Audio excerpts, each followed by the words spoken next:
Turuan kita ng nilagang baka. So, kanina ko pa to, no, uunahin mo yung pakuluan ang baka, no? Tapos tubig, yan lang muna. Tapos lagyan ko ng konting asin. Tapos lahat ng mga puti-puting makikita mo dyan sa ibabaw, yan ang tatanggalin mo. Yan. Kanina marami yan eh, natanggal ko na eh. Yan. Ngayon, sasabay ko na tong sibuyas. Yan. So, dalawang sibuyas yan kasi maliit naman yung sibuyas. So, mas maganda mas maraming sibuyas kasi antioxidant yan. Kung tinitipid yan,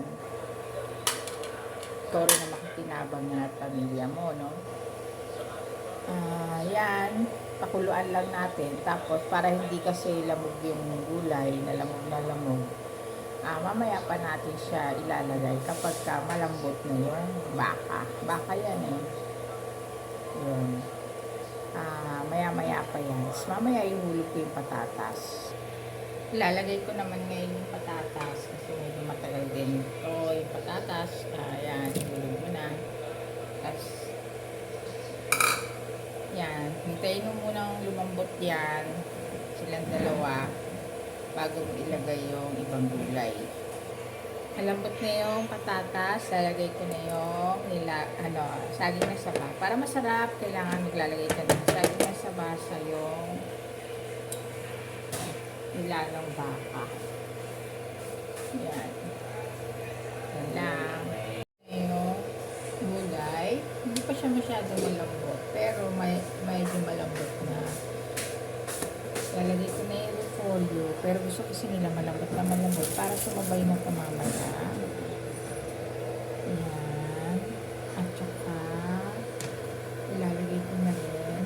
Marami siyang gulay kasi hindi na ako mamaya kakain ng kanin.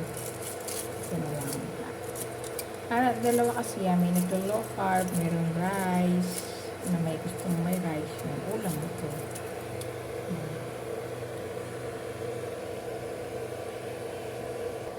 Lagay ko na rin ang pechay.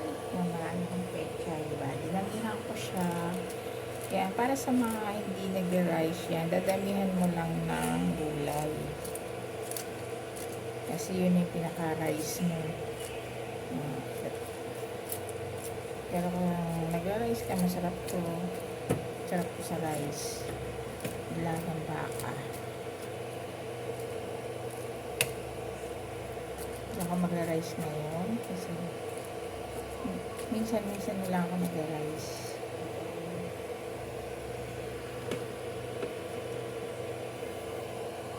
Tapos takpan mo muna kasi para mamaya makita mo yung niya.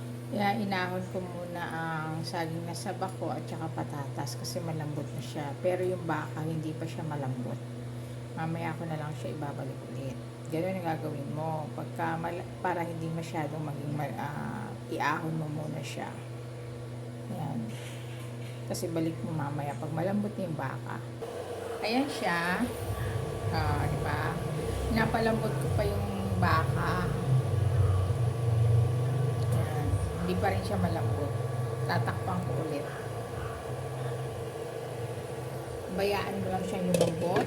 So, iti-taste mo na lang siya kung malambot na sa panglasa mo.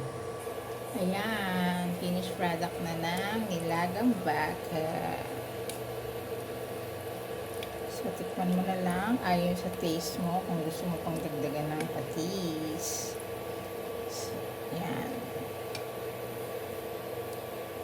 Siyempre, meron kang beef cubes. Depende sa'yo kung dalawa o isa. O usually dalawa ilalagay para lasang-lasa lang. Gandito na lang aking message.